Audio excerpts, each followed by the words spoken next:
प्रदेश के सचिव सम्माननीय हमारे परस्ते जी, मंच पर भाई इस्माइल शेख जी, मंच पर मंचासीन पार्टी के युवा मोर्चा के प्रदेश के उपाध्यक्ष दीपक मरावी जी, हमारे संभागीय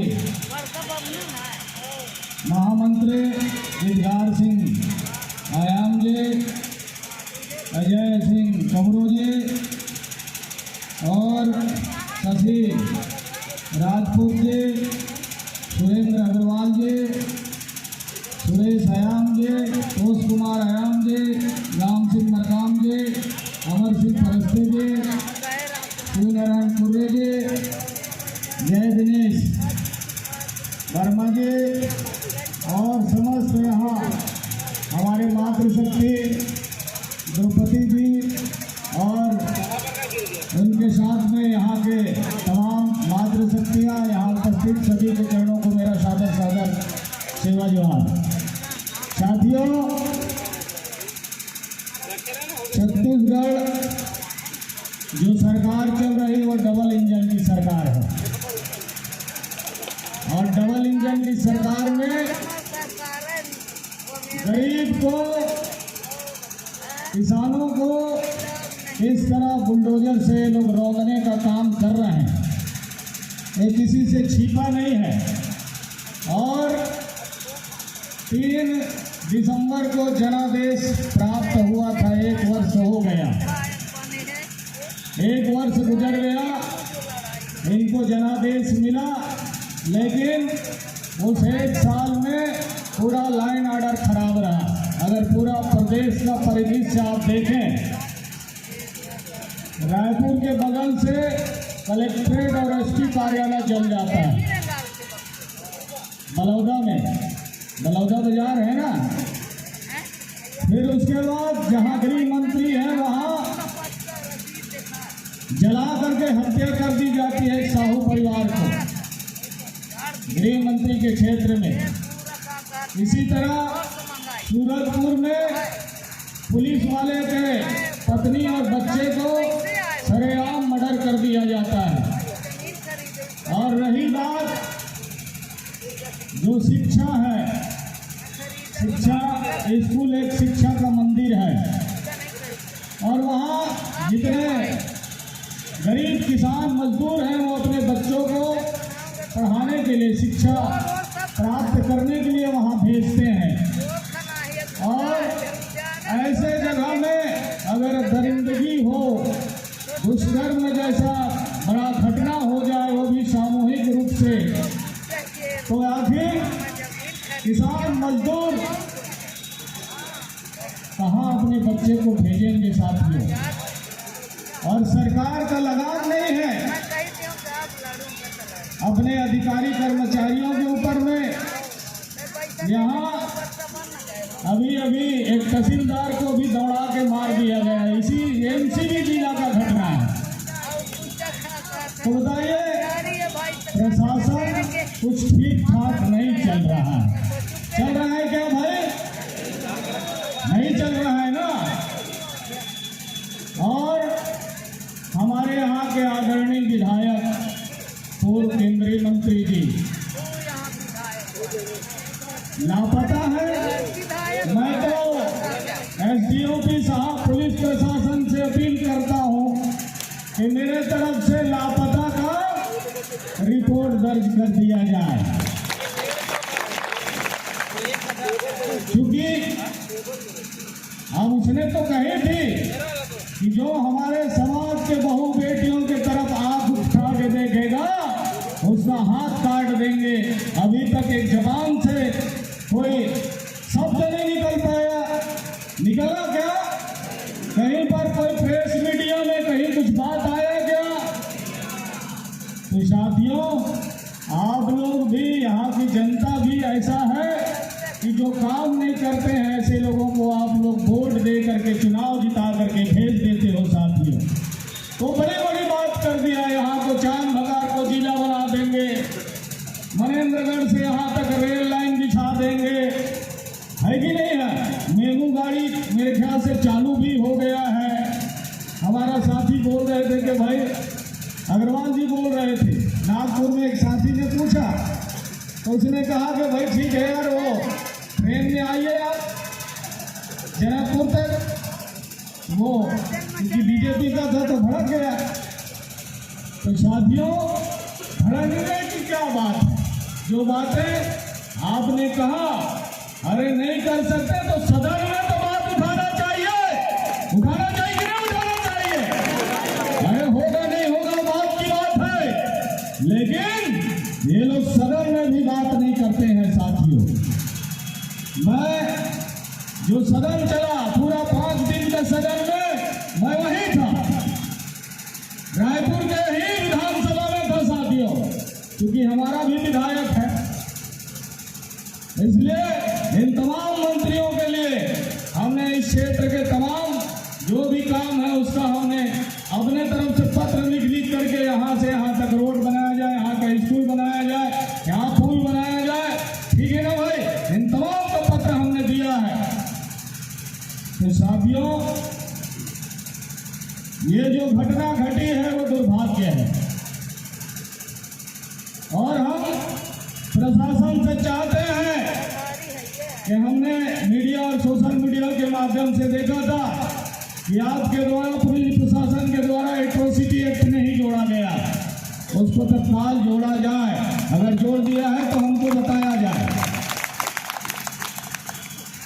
और मामला क्योंकि अभी संविधान में जो संशोधन हुआ है तो इस तरह के जो दुष्कर्म है सामूहिक, उसके लिए फास्ट कोर्ट की व्यवस्था की गई है और 90 दिन में फैसला दिया जाना चाहिए। ये बात संविधान में व्यवस्था दी गई है, उसके तहत फास्ट कोर्ट में तत्काल सुनवाई किया जाना चाहिए और पीड़ित परिवार को न्याय मिले, इसकी हम यहाँ पर मांग करने के लिए आए हैं। साथियों, हम तो आपको जगाने आए हैं, आप जाग जाइए।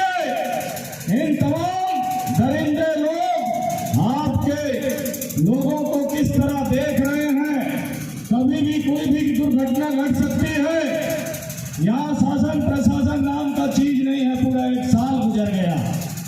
इसलिए हम लोग चाहते हैं कि आप सब सुरक्षित रहें और अपने परिवार के बच्चों को भी सुरक्षित, जिन्हें हम 8-8 घंटे अपने बच्चों को इन शिक्षकों के हाथ सौंप देते हैं, ये तो शिक्षा के नाम पर कलंक हो गया, कलंक है साथियों। इसी तरह 2011-12 में दिल्ली में निर्भया कांड होता है, इसी तरह बस में उसका दुष्कर्म हो जाता है, देश का संविधान में बदलाव कर दिया जाता है। किया गया कि नहीं किया गया? और तमाम चाहे वो बाबा रामदेव बाबा, राम रहीम बाबा हो, आसाराम बापू हो, ऐसे बहुत सारे बाबाओं को भी जेल के अंदर आज आजीवन जेल काटना पड़ रहा है। पड़ रहा है कि नहीं पड़ रहा है? तो हम तो यहाँ एनसीबी जिला के प्रशासन से चाहेंगे कि इस केस को भी फास्ट कोर्ट में तत्काल सुनवाई में लगाया जाना चाहिए और 60 दिन के अंदर इस पर फैसला होना चाहिए।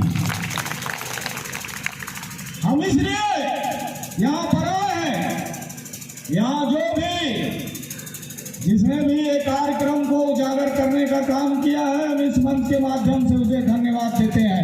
इसको भी दबाने का बहुत सारा कार्यक्रम चला था, इसमें भी लोग पैसा लेन देन की कार्यक्रम चालू हो गया था, ऐसा हमें विश्वस्त सूत्रों से प्राप्त जानकारी हुआ है। तो साथियों, हम तो चाहेंगे कि आने वाले समय में आप जिसके साथ भी इस तरह की घटना घटती है, तत्काल आप संगठित रहिए और सुरक्षित रहिए। जो समाज संगठित रहता है वही सुरक्षित है। आज जो समाज संगठित नहीं है, आज अगर आप यहाँ संगठित रहते तो इस तरह घटना नहीं घटती। बताइए, सरकार यहाँ कन्या छात्रावास, पोस्ट मैट्रिक छात्रावास नहीं बना पा रहा है, बच्ची को अलग से किराए के मकान में रह के लोगों को पढ़ना पड़ता है। सरकार हमारे नाम पर ST/SC सब प्लान के नाम पर अरबों खरबों रुपए उधार लेकर के आ रहा है। आखिर वो पैसा को कहां दे रहे हैं सरकार वाले? ये महतारी बंधन में हमारा पैसा, अरे ST/SC का पैसा कहां बांट रहे हैं? महतारी बंधन में, अरे आपने घोषणा किया था जब दम नहीं था सरकार चलाने का तो घोषणा करने की जरूरत क्या था? हमारी पैसा को आप महतारी बंधन में बांट रहे हो। जो पैसा हमारे आदिवासियों के घर में जाना चाहिए, जो पैसा हमारे अनुसूचित जातियों के भाइयों के घर में जाना था, वो पैसा आज तमाम सरेआम दूसरे लोगों को बांटने का ये सरकार काम कर रही है। इस मंच के माध्यम से हम इसका भी विरोध करते हैं साथियों। होना चाहिए कि नहीं होना चाहिए? बताइए, वही ST/SC सब प्लान के पैसा से हमारे बच्चों के लिए, हमारे बच्चे लोगों के लिए यहाँ शानदार उनके लिए रहने का आवासीय विद्यालय बनाया जा सकता था और वहीं पर उनको पढ़ाने का काम किया जा सकता था। और वहां पर यानी कन्या शिक्षा को प्रोत्साहन का जो काम होना चाहिए वो है इस जिले में नहीं हो पा रहा है साथियों। तो हम ये सरकार से कैसे उम्मीद करेंगे? यहाँ तो अभी सूरजपुर में भी इसी तरह का छेड़खानी हो गया, अभी बिलासपुर के पास मस्तूरी में इस तरह का छेड़खानी हो गया, इसी तरह का अभी दुर्ग के पास छेड़खानी हो गया, राजनांदगांव में स्कूल में इसी तरह हो रहा है। तो तमाम पूरा प्रदेश में अगर स्कूलों में इस तरह की घटना घटेगी तो आखिर हम अपने बच्चों को कहां पढ़ाएंगे साथियों? सरकार का नियंत्रण प्रशासन पर नहीं है, इसीलिए इस तरह की घटना घट रही। पहले तो इस तरह घटना नहीं घटती थी।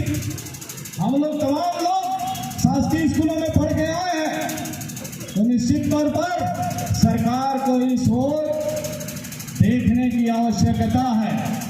और चूंकि मामला इसलिए और ज्यादा गंभीर बन जाता है कि प्रदेश का जो मुख्यमंत्री हो आदिवासी है, माननीय विष्णुदेव साय जी हैं, और उनके इस कार्यकाल में आज अगर लाइन ऑर्डर ठीक नहीं है तो इसकी जिम्मेदारी सरकार की है, प्रशासन की है, और इसमें कसावट होना चाहिए था।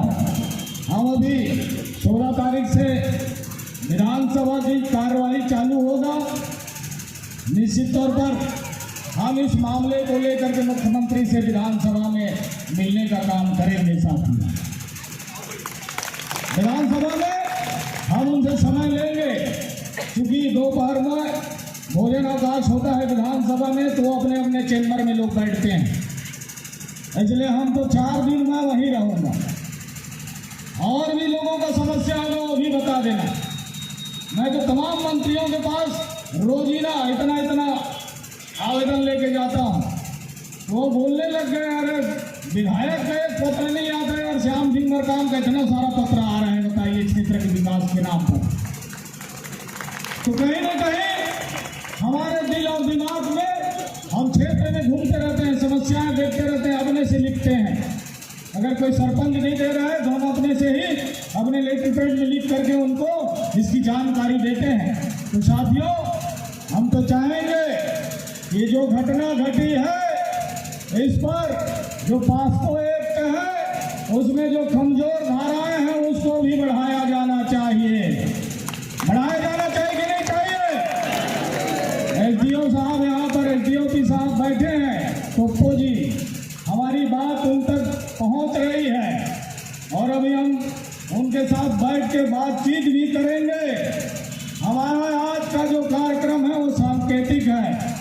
अगर आप लोग 1 सप्ताह के अंदर इन तमाम धाराओं में परिवर्तन नहीं किया तो हम लोग सीधा SP कार्यालय और कलेक्टर कार्यालय का घेराव करने का काम करेंगे। हम लोग यहाँ नहीं आने वाले हैं, हम लोग मनेन्द्रगढ़ में वहीं डेरा जमाने वाले हैं साथियों।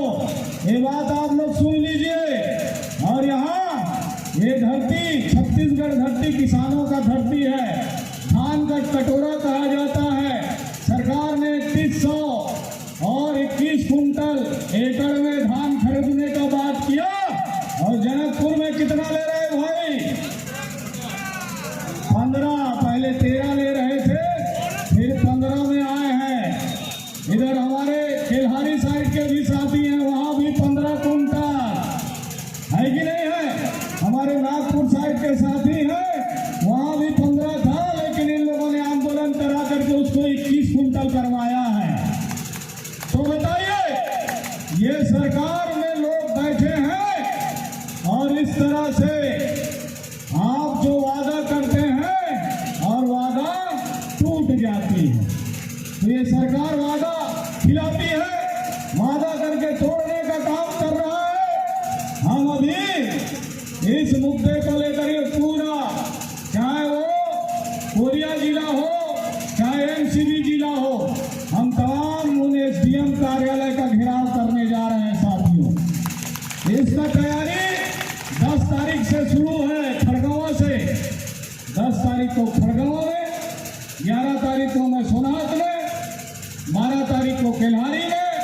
इस तरह का हमारा कार्यक्रम चार्ट हुआ है साथियों, आप लोगों को पहुंचना है। क्योंकि ये लड़ाई किसानों का है, मजदूरों का है, यहाँ के छत्तीसगढ़ की जनता का है, इस जिले की जनता का है। आपके हक और अधिकार पर ये डाका डाल रहे हैं। इसलिए साथियों, अभी तो हमारे नाम पर इतना पैसा लाए, इतना पैसा लाए, 2215 अरब रुपया ST/SC सब प्लान का जनकपुर में रखोगे तो जगह नहीं पूरेगा। इतना पैसा अगर वो नोट को आप यहाँ रखोगे तो जगह कम पड़ जाएगा जनकपुर का।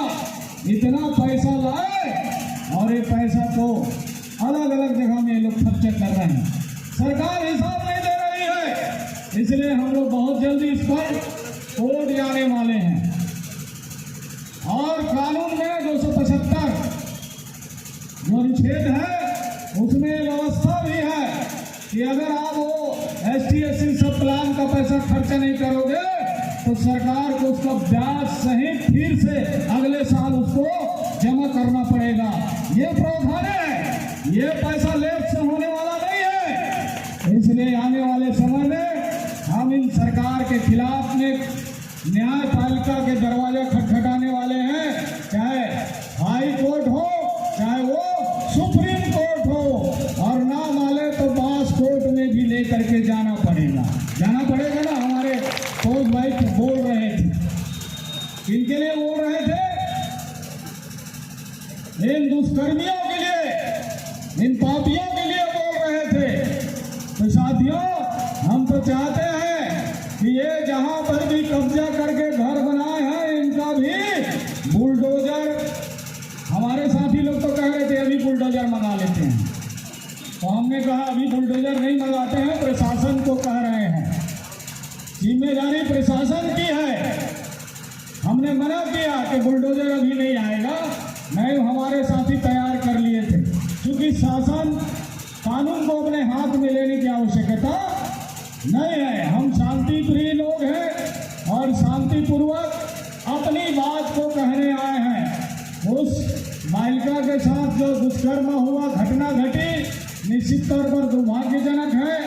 और ये जो शिक्षक हैं, शिक्षा के नाम पर कलंक है, ये जो काम किए हैं, इनको तत्काल फास्ट कोर्ट में ले जा करके फांसी का सजा दिया जाना चाहिए। और बच्ची का जो भी शासन के योजना है, हमारे भारतीय संविधान में जो व्यवस्था दी गई है, उसके तहत उन पीड़ित परिवार को मुआवजा और उसको अच्छे स्कूल में जनकपुर से दूसरे अन्य शहरों में ले जा करके उड़ान जैसे इनका शिक्षा जो व्यवस्था है, उस व्यवस्था के तहत उन्हें राजधानी में या न्यायधानी में अच्छे स्कूल में पढ़ाने का व्यवस्था सरकार को करना चाहिए। ये हमारी मांग है। होना चाहिए कि नहीं होना चाहिए? क्योंकि वो 25 गांव में घूमने लायक के लोगों ने नहीं छोड़ा है, इसलिए उसका व्यवस्था प्रदेश के राजधानी में किया जाना चाहिए और उसकी संपूर्ण खर्चा सरकार को, जिला प्रशासन को उठाना चाहिए। उठाना चाहिए कि नहीं उठाना चाहिए भाई? तो यही बात हम लोग कहने आए हैं साथियों। क्योंकि सरकार बड़ी नारा देती है, बेटी पढ़ाओ और बेटी बचाओ, यहाँ बेटी बच नहीं रहा है। यहाँ तो इतने बेईमान लोग हैं कि गर्भ में ही बच्चियों को मार देते हैं। ये वो समाज, उस समाज को हम लोग बताने आए हैं, आदिवासी समाज से सीखिए। हमारे समाज में इस तरह का व्यवस्था नहीं है। तो साथियों, इन्हीं तमाम मुद्दा को लेकर के हम लोग आज जनकपुर की धरती में आए हैं और जनकपुर के लोगों से भी हम लोग अपील कर रहे हैं कि कभी आप दिल्ली के मामले में गलियों में आप मोमबत्ती लेकर के घूमा करते थे, कभी आप दिल्ली के मामले में गांव-गांव में मोमबत्ती, शहरों में, कस्बों में मोमबत्ती लेकर के लोग घूमते थे। वो तो यहाँ की बेटी है, उसके लिए आपका सहानुभूति होना चाहिए कि नहीं होना चाहिए। इन्हीं तमाम मुद्दा को लेकर के आए हैं, क्योंकि समय भी हो चला है और हमको शांति रूप से मार्च करते हुए अपनी बातों को हमको प्रशासन के साथ बैठ करके करना है। तो हम लोगों के यहाँ से अभी रैली के रूप में कतारबद्ध दो के लाइन में हमको चलना है, ठीक है ना भाई? और हम लोग पुलिस प्रशासन से चाहेंगे कि इस हमारे रैली को आगे एसडीएम कार्यालय तक, एसडीएम कार्यालय चलना है ना भाई?